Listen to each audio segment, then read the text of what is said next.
Radio Publique Africaine.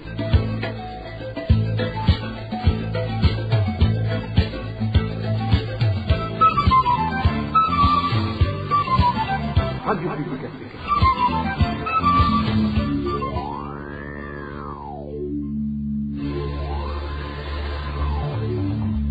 C'est le moment de suivre le journal parlé en français. À la présentation, Inès Gakiza.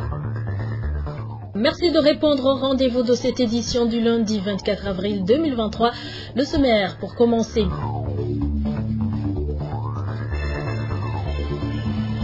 L'ancien Premier ministre est poursuivi pour atteinte à la sécurité nationale et au bon fonctionnement de l'économie nationale. Le dossier Bunyoni porte beaucoup de mystères et des voix qui réclament qu'il soit poursuivi pour d'autres crimes commis commencent à s'élever, comme vous l'entendrez au début de ce journal. Le président de la République, appelé à reconnaître et à avouer la mauvaise santé financière du pays, des experts en économie dénoncent le manque de vision politique claire qui permettrait de relever le Burundi. Et enfin, dans ce journal, nous reviendrons sur le feuilleton Bimenye Burundi Communication Center. Nous vous parlerons aujourd'hui de la stratégie de cette association de propager la haine contre tous les Tutsis de la sous-région. Voilà pour le sommaire.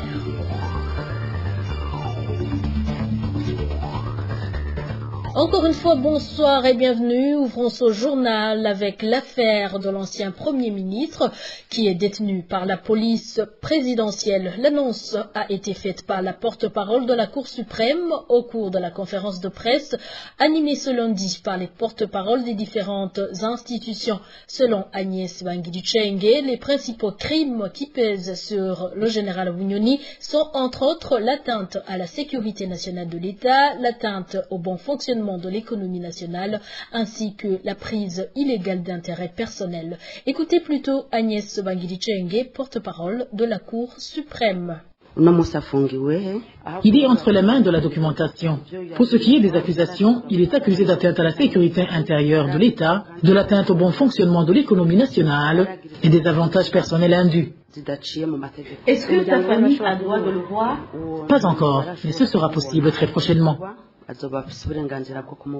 Et je viens de vous le dire, les récents conflits entre cet ancien Premier ministre Alain Guillaume Bunyoni et le gouvernement d'Ayishimiye semblent entourés de beaucoup de mystères. En effet, au moment où différentes institutions du pays confirment l'arrestation et les poursuites judiciaires à l'encontre de ce général, les mêmes institutions passent sous silence les fouilles perquisitions opérées parallèlement au domicile de la veuve de feu président Pierre Nkurunziza sur ordre de l'actuel numéro 1 burundais.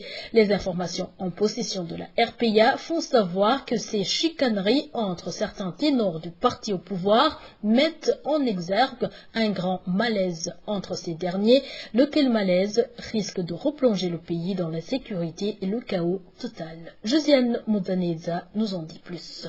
Ce mercredi 19 avril, le procureur général de la République a reconnu lors d'une conférence de presse que la fouille-perquisition qui visait les demeures de l'ancien Premier ministre Alain Guillaume Bunyoni avait été commanditée par le parquet. Sylvestre Yandui a même ajouté que, ayant constaté la fuite de ce dernier, le parquet a aussitôt émis un mandat d'arrêt. Plusieurs informations relayées à cet effet affirmaient que cette fouille avait pour but de débusquer des sommes faramineuses que cet ancien dignitaire aurait cachées à son domicile. Dans toutes les propriétés du général de police Alain Guillaume Bunyoni, tous les membres qui y étaient présents ont été retenus prisonniers, car non seulement ils ne pouvaient sortir ni passer des appels téléphoniques, mais ils n'avaient même droit à aucune visite de l'extérieur. Dans l'entretemps, la RPA a appris que les autorités ont passé sous silence une autre fouille qui a eu lieu dans la même foulée. Il s'agit de la résidence de l'ancienne première dame, Denise Buchumi, veuve de feu le président Pierre Nkurunziza. En effet, certains militaires faisant partie de la brigade spéciale chargée de la protection des institutions BSPI en sigle,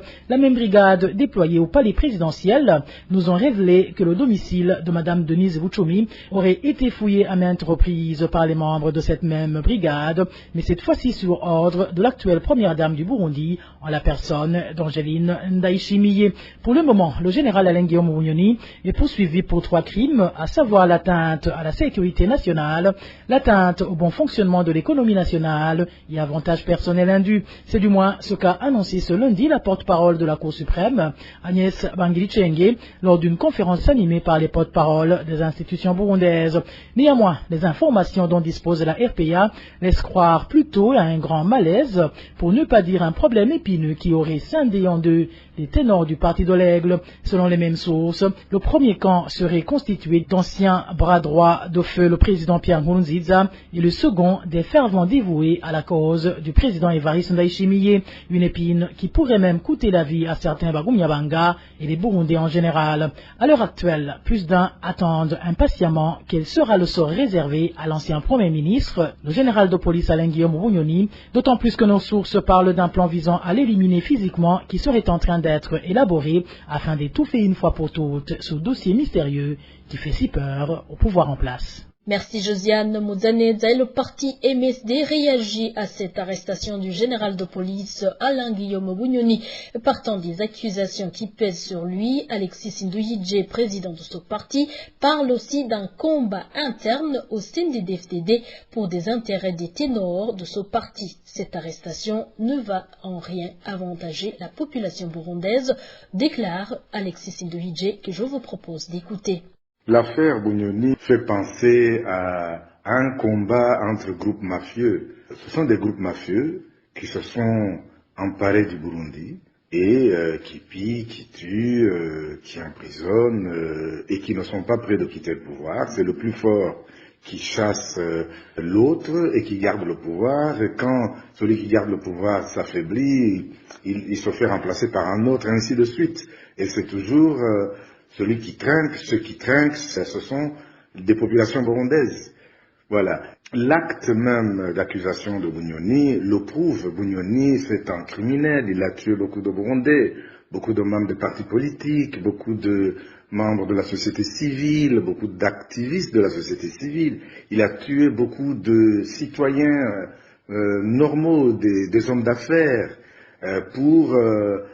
s'emparer de leurs biens. Il a tué énormément de Burundais. Pour notre cas, pour notre parti, pour n'en donner que 2 exemples, il a tué Léandre de Gitega, vous vous en rappelez.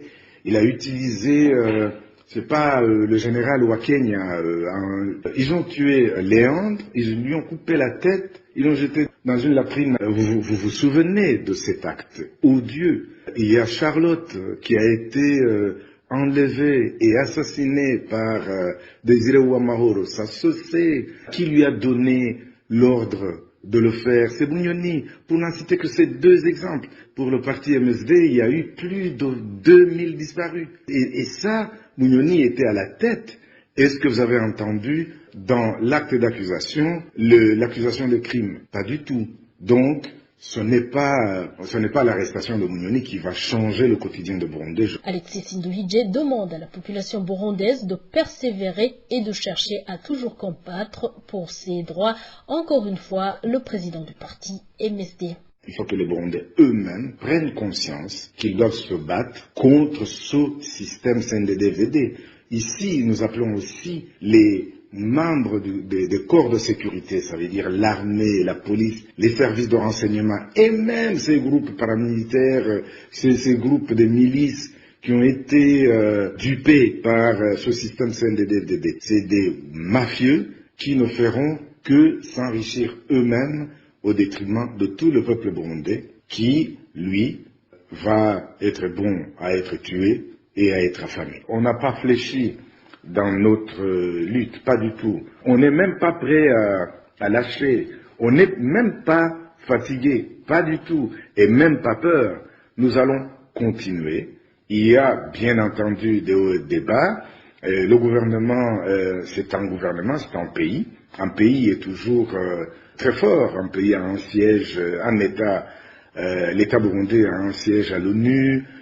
Il a un siège à l'Union africaine, il a un siège partout dans des organisations. Donc, c'est de ce point de vue-là seulement, l'État est beaucoup plus fort que les opposants, mais nous nous organisons, nous continuons, nous n'avons pas peur. Et nous ne lâcherons rien, nous allons continuer jusqu'à ce que on arrive à construire un État démocratique au Burundi. La communauté internationale doit agir pour mettre la pression maximale à ce régime pour qu'il accepte de s'asseoir autour d'une table avec d'autres Burundais pour négocier les conditions d'élections libres et transparentes et surtout inclusives. C'était Alexis Sindujidje, le président du parti MSD, le collectif des avocats des partis civils pour la justice au Burundi. De son côté, se dit satisfait par l'arrestation du général de police Alain Guillaume Bunyoni. Dans un communiqué de presse sorti ce lundi, ce collectif précise que l'ancien Premier ministre pourrait être jugé soit à Bujumbura, soit à l'Aïe. Suivez Maître Armen Nyongere, un des avocats du collectif des partis civils pour la justice au Burundi. Nous avons appris avec satisfaction l'interpellation du général de police Alain Guillaume Bunyoni, souvent cité par les victimes de crimes contre l'humanité commis au Burundi depuis l'annonce de la candidature contestée d'Ofé Pierre Nkurunziza au 3e mandat en violation de la constitution du Burundi et de l'accord de paix d'Arusha. Et nous demandons aussi à la justice burundaise pour que le général de police Alain Guillaume Bunyoni bénéficie de toutes les garanties procédurales reconnues selon les normes internationales au titre des droits de la défense, ce dont bénéficient toutes personnes accusées, mais aussi bénéficiaires de la présomption d'innocence. Comme vous le savez, le bureau du procureur auprès de la Cour pénale internationale enquête depuis de nombreuses années sur les crimes commis durant la période de 2015 à 2017 au Burundi, le jour du retrait du Burundi du statut de Rome de la Cour pénale internationale. Et le collectif est convaincu que le dossier constitué par le bureau du procureur est assurément instructif pour analyser les responsabilités des dirigeants de l'époque concernant les crimes commis au préjudice de la population dont tant de citoyens ont donné mandat au collectif. Nous demandons aussi, avec insistance, que le procureur général de la République du Burundi se rapproche du bureau du procureur de la Cour pénale internationale pour analyser ensemble les éléments dont les deux bureaux ont eu connaissance et examiner les voies et moyens pour assurer une justice efficace et effective dans ce contexte précis. Et aussi, nous vous rappelons que le général Alain Guillaume Bunyoni peut être jugé soit à Bujumbura, soit à La Haye, dans le cadre d'une coopération judiciaire entre l'État burundais et la Cour pénale internationale, qui peut aussi, quant à elle, assurer l'appréhension de l'intéressé et son transfert à La Haye dans le cadre de l'émission d'un mandat d'arrêt international. Et parlant toujours de l'arrestation de l'ancien Premier ministre, 4 jours après son arrestation, sa famille n'a pas encore retrouvé de liberté, même si la Commission nationale indépendante des droits de l'homme nie que la famille Bunyoni a été séquestrée.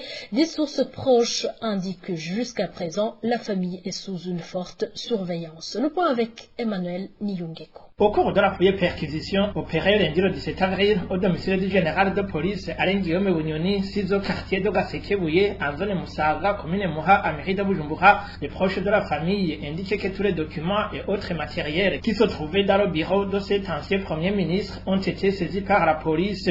La situation a été la même pour quelques objets constituant l'équipement de la maison qui ont été embarqués par des véhicules de la police. Pendant cette opération, le plafond de cette villa a été abîmé par des agents de sécurité, selon des sources proches de la famille Bunyoni. Depuis ce jour, les membres de la famille ont été privés de tout moyen de communication par la saisie de leur téléphone portable. 2 enfants qui étudient à l'Institut Burundi American International Academy et l'aîné qui travaille dans l'entreprise FOMI de l'homme d'affaires Adrien Higachi, car disent la notée, n'avait pas droit de sortir. De plus, la famille a seulement accès au premier niveau de la maison ayant 2 étages. Des sources proches de la famille révèlent également que depuis jeudi, des militaires et des policiers qui avaient été déployés dans ce ménage ont été remplacés par des militaires de la garde présidentielle BSPI et ces derniers ont même déjà érigé une position avec un nombre important d'éléments dans le jardin de cette parcelle. Même si lorsque la RPA a contacté le président de la Commission nationale indépendante des droits de l'homme samedi dernier, a nié que la famille Bunyoni n'a pas été séquestrée. Des sources proches indiquent que jusqu'à présent, cette famille est sous une haute surveillance. France. Les mêmes sources d'information indiquent que ce lundi, 2 enfants du général Bunyoni ont été autorisés d'aller à l'école, mais accompagnés par des militaires de la brigade spéciale pour la protection des institutions BSPI en sigle. Ce sont les mêmes éléments qui contrôlent le mouvement des autres membres de la famille, y compris l'épouse de l'ancien premier ministre du gouvernement du Burundi, le général de police Alain Guillaume Bunyoni. Poursuivons ce journal avec la page justice. L'audience publique pour l'instruction juridictionnelle de la Chambre de cassation de la Cour suprême de 2 jugements rendus par le Conseil de guerre en mai 1972 était prévue ce lundi. Une audience qui intervient après la saisine faite par le procureur général de la République le 13 avril courant pour une requête en cassation et en annulation de ces 2 jugements. Ce jugement du Conseil de guerre avait prononcé la condamnation à mort des présumés rebelles et la confiscation de leurs biens. Toutefois, certains juristes trouvent que la Cour suprême n'a pas autorité pour juger cette affaire si ce n'est que pour violer les règles de procédure qui sont d'ailleurs, selon eux, d'interprétation stricte. Ils expliquent que puisque le ministère public est indivisible et qu'il ne change pas au rythme des régimes et vu qu'il était parti au procès, il aurait dû interjeter appel et d'évoquer la locution selon laquelle nul ne peut réclamer justice si le dommage qu'il subit est le produit de ses actions menées illicitement ou illégalement ou de sa négligence.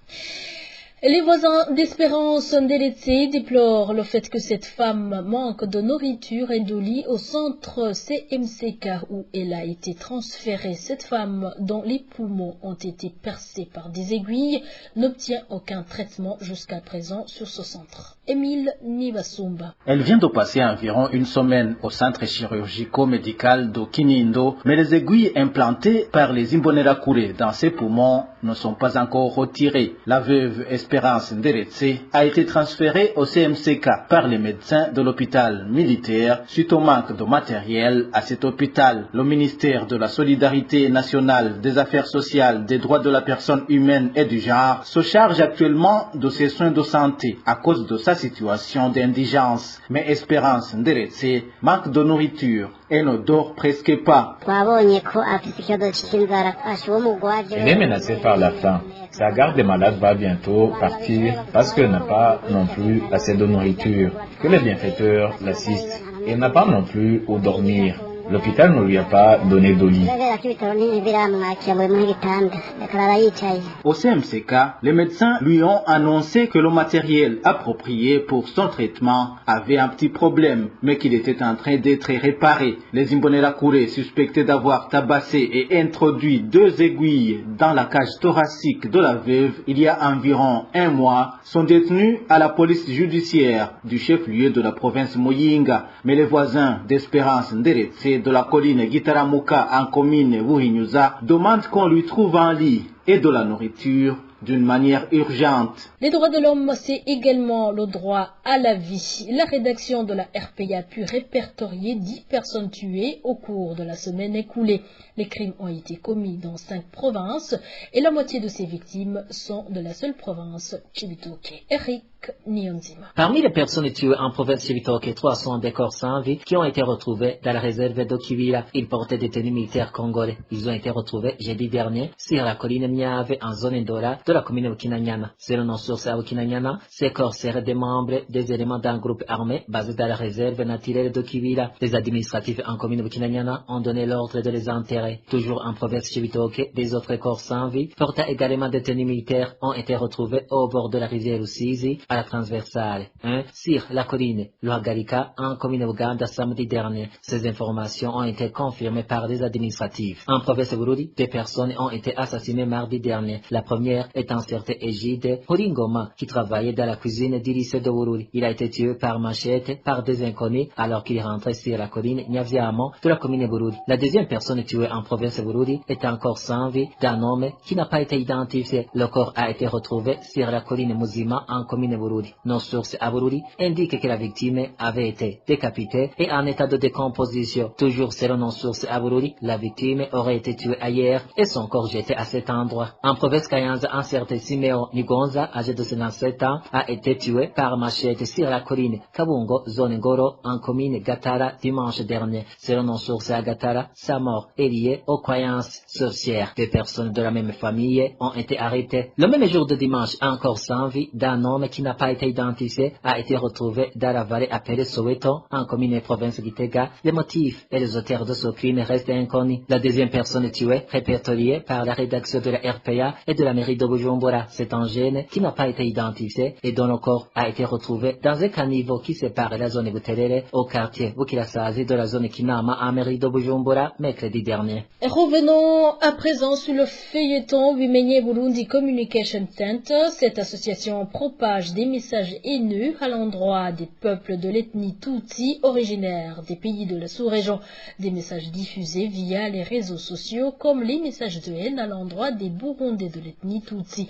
Une stratégie d'inculquer une haine contre toute personne de l'ethnie Tutsi où qu'elle soit, explique nos sources. Éloge Divin Lemesha pour plus de détails. L'association Bimenye Burundi Communication Center, qui de prime abord se présente comme une association qui initie de simples citoyens aux activités de développement tout en apprenant le passé, diffuse des contenus haineux à l'endroit des Burundais de l'ethnie Tutsi. Dans ses enseignements sur le passé, cette association se base sur les événements de 1972 pour inculquer la haine contre les Tutsis sur base de la manipulation. Tadenziga Masabo, représentant légal et animateur des émissions produites par la dite association, traverse également les frontières burundaises dans ses propos. Idée expliquer la stratégie des peuples de l'ethnie Tutsi à vouloir toujours faire du mal aux peuples de l'ethnie Hutu. Des réfugiés banyamulenge vivant ici au Burundi. Ce représentant légal de l'association Bimenye Burundi Communication Center, en activité depuis 3 ans après un agrément officiel, s'oriente également vers le Rwanda. Et le Rwanda qui d'ailleurs est dirigé par des Tutsi. Les sources de la RPA, dont des membres des groupes WhatsApp de diffusion des productions de l'association Bimenye, ceux qui furent des membres de la dite association, ainsi que ceux qui donnent des contributions pour la bonne marche des activités, convergent sur un fait. Pour eux, ces enseignements sur l'histoire du Burundi, véhiculés à travers les productions de Bimenye Burundi Communication Center et à caractère haineux, n'ont d'autre visée que de manipuler les Burundais en jouant sur la donne ethnique. Dossier à suivre. Et en économie, il n'est pas avantageux que le président de la République continue à mentir à son peuple tout en réfutant que les Burundais meurent de faim et de pauvreté, car on ne peut pas cacher la fumée d'une maison qui brûle. Propos d'un expert en économie, André Nikwigidze interpelle plutôt le président du Burundi, Evariste Ndayishimiye, à arrêter de se moquer des Burundais qui meurent de faim et de leur dire la vérité sur la situation réelle de l'économie du pays, car les Burundais ne croient plus en ces paroles sans fondement. Suivez André Nikwigidze, expert en économie. Les discours du chef de l'État à la population sont vraiment difficiles à comprendre. Ils sont inquiétants et quelque peu honteux, en particulier lorsqu'il affirme que le Burundi n'est pas pauvre, que les Burundais n'ont pas faim, et en le disant devant une population visiblement pauvre, visiblement affamée. Et ce qui est étonnant, c'est que devant les intellectuels ou la communauté internationale, le même chef de l'État tient un langage différent, en affirmant qu'effectivement, le Burundi est pauvre et que c'est une pauvreté héritée de la colonisation, mais qu'ensemble, les Burundais peuvent unir leurs forces pour corriger cet état de fait. Ces mêmes populations le disent haut et fort, en paroles, en chansons ou dans des réunions, qu'elles sont pauvres, qu'elles ont faim. Les organisations nationales et internationales le disent aussi dans leurs rapports que le Burundi est pauvre. Même au cours des discussions avec les partenaires, ces rapports sont utilisés et paradoxalement, ces responsables nationaux ne les contestent pas. Alors, à quoi bon continuer à mentir à son propre peuple? Comme on dit, on ne peut pas cacher la fumée lorsque votre maison est en train de brûler. Peut-on continuer à cacher que les familles ne mangent plus à leur faim? Peut-on continuer à cacher que les prix des denrées alimentaires augmentent chaque jour? Peut-on continuer à mentir que la monnaie nationale n'a plus de valeur, qui se déprécie au jour le jour? Il faut que le chef de l'État arrête de se moquer de cette population. Il faut qu'il sache que personne ne le croit plus. Le discours que le chef de l'État a fait dans la province de Chankuzo s'inscrit évidemment dans ce contexte de mentir à sa propre population. Dire que les populations de Chankuzo n'ont pas besoin de dollars pour vivre, que la population de Chankuzo n'a aucun contact avec le dollar et que ceux qui propagent ces informations sont les ennemis de la nation. C'est surprenant pour un chef d'État qui sait bien que le dollar est une monnaie utilisée dans les transactions internationales, que le dollar sert de référence, qui sert de monnaie de paiement pour les transactions. Alors le chef de l'État le dit lui-même qu'avant la venue des Blancs, les Burundais n'utilisaient pas le dollar et qu'ils vivaient bien. Mais ce qu'il n'a pas dit est que les Burundais avaient des moyens de mesurer leur récolte. Leur récolte était entreposée dans les greniers. Et lorsque le grenier se vidait, le chef de la famille annonçait à sa famille que le grenier est vide et qu'ils ne vont pas tenir jusqu'à la prochaine récolte. Alors ce chef de famille qui continue à dire à ses enfants que le grenier est plein, tout en sachant que le grenier est vide, est-il vraiment un bon père de famille? L'expert en économie interpelle encore les dirigeants du pays à ne plus annoncer des programmes susceptibles de tirer les Burundais de la pauvreté, alors que cela n'a jamais été réalisé depuis plusieurs années. Pour lui, il devrait plutôt y avoir une vision politique claire qui mettra en priorité les intérêts du peuple. Encore une fois, l'expert en économie, André Nikwigidze. Alors effectivement, le Burundi vient d'organiser un forum sur le développement national avec le thème de Burundi émergent en 2040 et Burundi développé en 2060. Et évidemment, c'est un bon rêve, mais rêver ne suffit pas si le rêve n'est pas soutenu par des actions concrètes. Cependant, depuis 2005, les Burundais sont déjà habitués par ces annonces. Le gouvernement a toujours annoncé qu'il leur réserve un meilleur avenir. Il y a toujours eu des programmes susceptibles de leur tirer de la pauvreté. Et la communauté internationale a soutenu ces programmes en octroyant des financements importants. Et en 2011, le gouvernement a préparé ce qu'il a appelé Vision Burundi 2025, qui était d'ailleurs appuyé par le PNUD. Et ce programme était axé sur 7 piliers, dont la bonne gouvernance et la réduction de la pauvreté. Alors qu'est devenu ce programme? Nous sommes en 2023, à 2 ans avant la fin de cette vision, et on ne sait pas ce qui a été réalisé et ce qui n'a pas été réalisé. Et en 2018, avant une quelconque évaluation du précédent plan Vision 2025, le gouvernement a sorti un autre programme, celui du plan national de développement 2018-2027, axé sur le développement rural. Nous sommes évidemment en 2023, aucune action du programme précédent n'a été réalisée, encore moins une quelconque évaluation. Alors nous entendons que depuis 2021, le gouvernement organise des forums sur le plan national de développement et que récemment, en 2023, il y a un deuxième forum sur le plan national de développement avec la vision 2040 de Burundi émergent. Alors on se pose cette question. Quand le gouvernement va-t-il continuer à promettre sans aucune réalisation?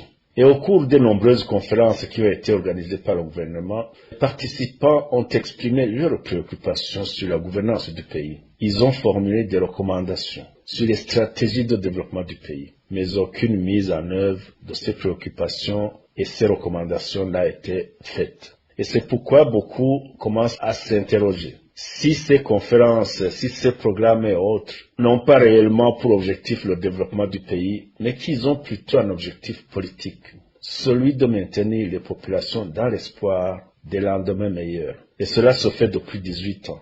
La population attend, mais ne voit rien arriver. À notre avis, ce ne sont pas des forums qu'il faut au peuple burundais, des conférences, des colloques ou des promesses de programmes. Ce ne sont pas des discours populistes pour endormir un peuple pauvre, affamé et désespéré. Le Burundi a besoin d'une vision politique claire et une nouvelle gouvernance qui mettra le peuple au centre. La gouvernance à présent, le tronçon de la route nationale numéro 2 situé entre le centre Bugarama et la rivière Mubaradzi en province Muramvya commence à se détériorer à peine 2 mois après sa réhabilitation. Les propriétaires de véhicules qui passent sur ce tronçon demandent à l'entreprise qui l'a réhabilité de passer vite à la nouvelle réhabilitation avant qu'il ne soit tard. Le point avec Luis Niomongiri. Ce tronçon de route nationale numéro 2 avait été macadamisé est dotée de caniveaux comme pour une nouvelle route il y a un peu plus d'un mois, mais plusieurs de ces parties sont remplies de nids de poules. Les chauffeurs de véhicules sont alors obligés de les esquiver souvent. C'est ainsi donc que le président pense que l'entreprise qui a réhabilité ce tronçon n'est pas expérimentée, ou du moins il y a eu fraude de matériaux utilisés. Les propriétaires de véhicules qui passent sur ce tronçon demandent alors à l'entreprise qui a gagné le marché de sa réhabilitation de le réhabiliter de nouveau avant qu'il n'atteigne le niveau de dégradation supérieur ou égal à celui d'avant sa récente réhabilitation. Avant donc cette récente réhabilitation, il s'observait beaucoup de cas d'accidents de roulage et les pièces de véhicules se détruisaient rapidement. La rédaction de la RPA a cherché à joindre Sylvestre Sanzerugeze, directeur de l'agence routière du Burundi, mais sans y parvenir. Dernier dossier de ce journal, les propos dédaigneux du ministre de l'Intérieur et de la Sécurité publique envers les réfugiés burundais ne sont pas étonnants car il est du gouvernement qui ne s'est jamais soucié des problèmes des Burundais. Réaction de Karen Kelly Inarukundo, jeune réfugié qui fut délégué général du mouvement international de la jeunesse burundaise, MIJB en sigle. Elle réagit aux propos du ministre Martin Niterete, expliquant que les réfugiés ne veulent pas rentrer attendant d'être envoyés dans un troisième pays. Karen Kelly Inarukundo demande plutôt au gouvernement de s'activer pour trouver des solutions aux problèmes qui hantent les Burundais, car on ne peut pas cacher le feu si la maison brûle. Suivez-la.